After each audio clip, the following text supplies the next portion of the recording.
an honor in serving the one you love. There is tashrif. And it is only once that love is gone or weakened that serving that person goes from being an honor to just being a burden. It goes from tashrif to only taklif. Sadly, our worship of God is like this, just a burden. We don't pray to seek refuge from the storm of our lives. If we pray at all, we do it to get it out of the way. Or maybe because our parents won't stop nagging until we do. Somehow we have forgotten that if we don't pray, we harm no one. Not Allah, not our mothers, not our fathers. We harm only our own selves. You see, on the day of judgment, every man and woman will stand alone in front of Allah. And there is nothing that anyone can do for you except by the permission of Allah. On that day, a mother would be willing to throw away her own child just to save herself. Please understand the reality that we have forsaken because we are so caught up with our phones, our apps, our friends, our parties, our highs. We're so caught up with the cute guys and the pretty girls. Please understand that ignoring a reality does not make it any less real. It's still going to happen.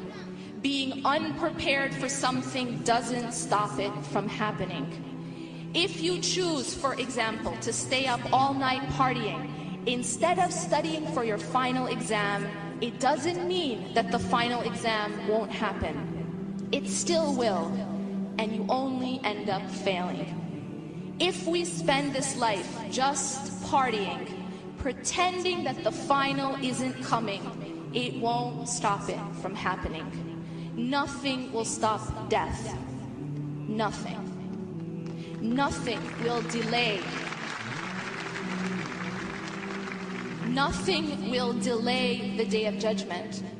Like that final exam, the question is only, are we prepared? Or are we too busy playing? Imagine for a moment that a news reporter tells you that a huge storm is coming. Imagine that you're told that unless you seek shelter, you and your family will be destroyed. What would you do? If we really believed that a storm was coming, we would run to shelter, right? Only a person who didn't believe the forecast would continue playing, ignoring the countless warnings. Only if you thought it was a lie or you were too drunk to realize.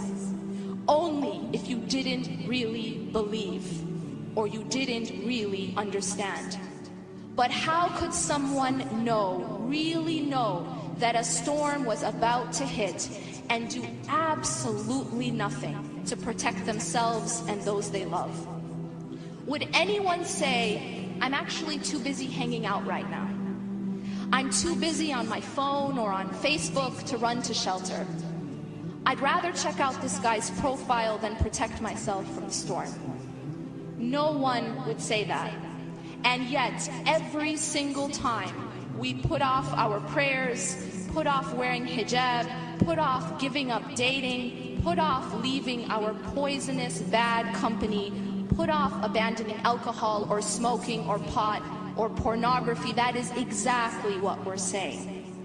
The fact that we cannot leave these haram things, the fact that we insist, I will never leave alcoholic drinks, I will never give up illegal sexual intercourse, I will never give up smoking hookah or pot or pornography, I will never give up dating and all the so-called pleasures associated with it. The fact that our worship has become only a burden is a sign that there's a problem internally.